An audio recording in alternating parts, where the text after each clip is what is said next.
अस्सलाम वालेकुम स्टूडेंट। इस लेक्चर में हम डेरिवेटिव फाइंड करना सीखेंगे बाय डेफिनेशन, ठीक है, या डेफिनेशन ऑफ डेरिवेटिव से, ठीक है। तो ये एक मेथड है हमारे पास डेरिवेटिव फाइंड करने का by using definition of derivative, ठीक है।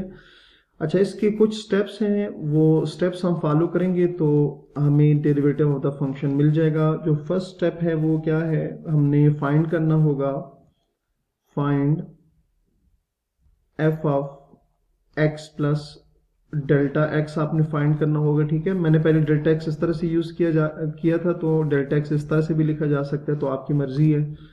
तो सबसे पहला स्टेप आपने वो करना है। नेक्स्ट है जी हमारे पास स्टेप टू। स्टेप टू में हमने सिंप्लीफाई करना है। Simplify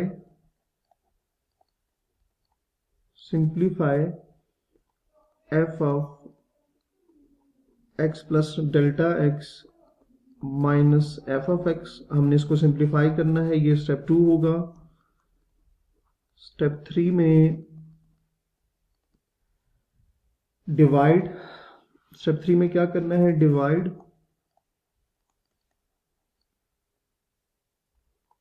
F of x plus delta x minus F of x bye delta x. चलिए ये इस तरह से लिख देते हैं, bye delta x bye delta X to gate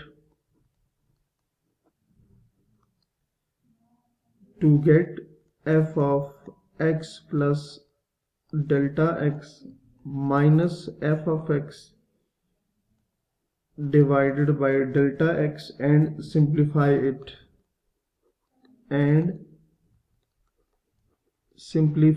it ये हमारे पास स्टेप नंबर आ गया 3।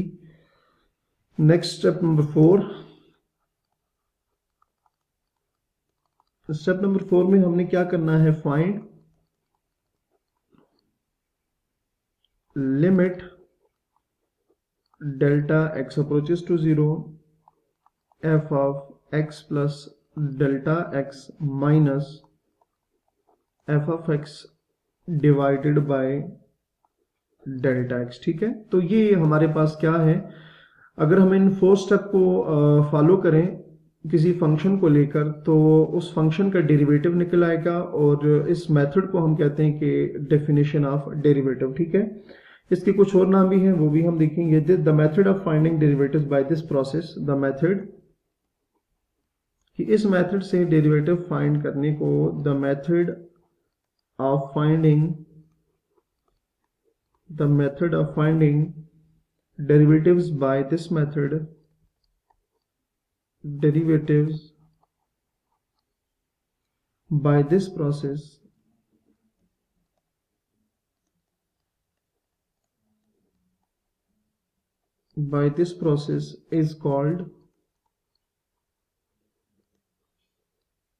is called differentiation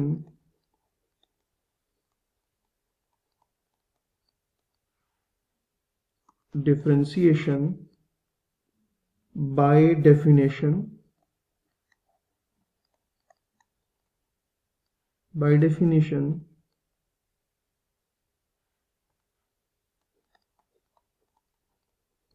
definition or by ab initio method,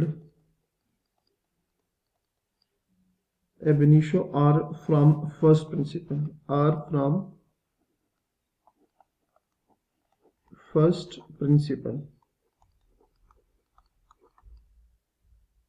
first principle, ठीक है। तो जब आप किसी भी फंक्शन का डेरिवेटिव फाइंड करेंगे बाय यूजिंग दीज 4 स्टेप्स, तो उस डेरिवेटिव फाइंड करने की प्रोसेस को हम कहेंगे कि डेरिवेटिव बाय डेफिनेशन और ab initio मेथड और फ्रॉम फर्स्ट प्रिंसिपल। तो ये चीज़ आपने अपने माइंड में रखनी है, ठीक है। अब हम एक एग्जांपल लेंगे, एग्जांपल भी है और आप समझ लें कि एक रूल भी है, उससे हमारी दोनों चीज़ें मिल जाएंगी। ये जो ab initio मेथड है या फर्स्ट प्रिंसिपल है, इस मेथड को भी हम देख लेंगे कि किस तरह से यूज़ करना है। और दूसरी बात ये है कि हमारे पास एक कांस्टेंट का डेरिवेटिव आ जाएगा, तो वहाँ से एक रूल आ जाएगा कि किसी भी कांस्टेंट का डेरिवेटिव क्या होगा वो हमें पता चल जाएगा, ठीक है। अच्छा जी, हमारे पास लिखा हुआ find the derivative of the following functions by definition. हमारे पास एग्जांपल है, उसके दो पार्ट्स हैं। फंक्शन एफ ऑफ एक्स जो है वो सी की इक्वल है, एंड बी में हमारे पास एफ ऑफ एक्स इक्वल आएगा एक्स स्क्वायर के। ठीक है, हमने इन दोनों फंक्शंस का डेरिवेटिव फाइंड करना है बाय यूजिंग फर्स्ट प्रिंसिपल या by using first definition of the derivative. तो ये आपके पास ये चीज आ गया। अच्छा, इसके लिए हमने सिंपल वही स्टेप है, ठीक है, वही स्टेप होंगे। सबसे पहले आपने क्या करना है, सबसे पहले आपने जो काम करना है वो कुछ इस तरह से है कि एफ ऑफ एक्स जो होगा, f of x is equals to c, ये आपके पास पहला स्टेप हो गया। अब इसमें आपने इंक्रीमेंट अप्लाई करना है। इसको लिखेंगे x plus delta x is equals to c. इसको 1 का नाम दे दें, इसको 2 का नाम दे दें। ठीक है, अब यहां से हम लिखेंगे कि सब्ट्रैक्टिंग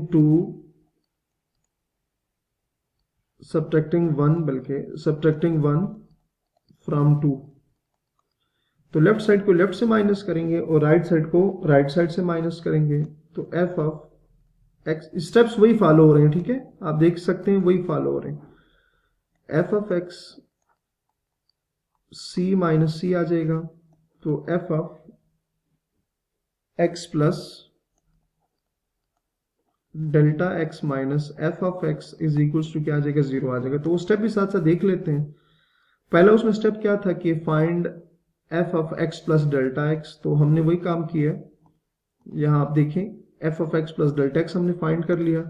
दूसरा स्टेप क्या है, सिंप्लीफाई। इसको सिंप्लीफाई करना है, तो हमने यही किया, सिंप्लीफाई किया तो आंसर आ गया 0।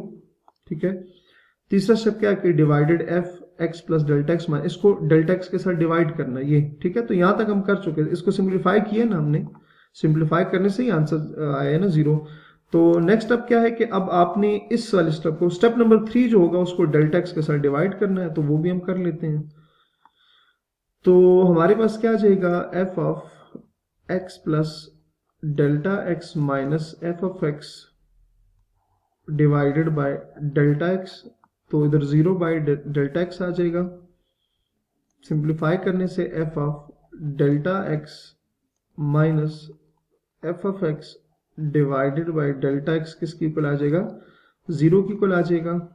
तो ये हमने ये स्टेप जो था वो भी अप्लाई कर दिया। ठीक है, एंड सिंप्लीफाइड और सिंप्लीफाई भी कर दिया। अच्छा, अब नेक्स्ट क्या था कि हमने क्या करना है, दोनों साइड पर limit delta X approaches to 0 apply करना है। स्टेप नंबर 4 में जो कुछ भी आया है उस पर आपने अप्लाई करना है limit delta X approaches to 0 F of x plus delta x minus F of X divided by delta X, और इधर भी limit delta X approaches to 0। ठीक है, ये 0 आ जाएगा। अच्छा स्टूडेंट, इसका क्या मतलब होता है, ये तो वही डेफिनेशन आ गई हमारे पास।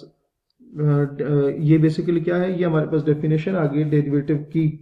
ठीक है, तो ये हमारे पास क्या आ गई, डेरिवेटिव की डेफिनेशन आ गई। तो इस चीज को क्या लिखा जाता है, इसको लिखा जाता है एफ ऑफ प्राइम एक्स। ठीक है, ये डेरिवेटिव की डेफिनेशन आ गई जिसको लिखा जाता है एफ ऑफ प्राइम एक्स, और ये क्या आ गया, 0 आ गया। ठीक है, तो इसमें आपने एक चीज देखी कि फंक्शन क्या था, सी से मतलब एनी कांस्टेंट। सी से क्या मतलब था, कोई भी कांस्टेंट था। सी से मतलब कोई भी कांस्टेंट था, तो किसी भी कांस्टेंट का, यहां से हमें एक रिजल्ट मिल गया, किसी भी कांस्टेंट का जो डेरिवेटिव है वो किसकी इक्वल होता है, 0 होता है। तो यहां से एक हमें इंपॉर्टेंट रूल पता चल गया, किसी भी कांस्टेंट का डेरिवेटिव क्या होगा, 0 की इक्वल होगा। तो यहां तक आपको समझ आ गई हो कि अपना बहुत सारा ख्याल रखिए। अल्लाह हाफिज।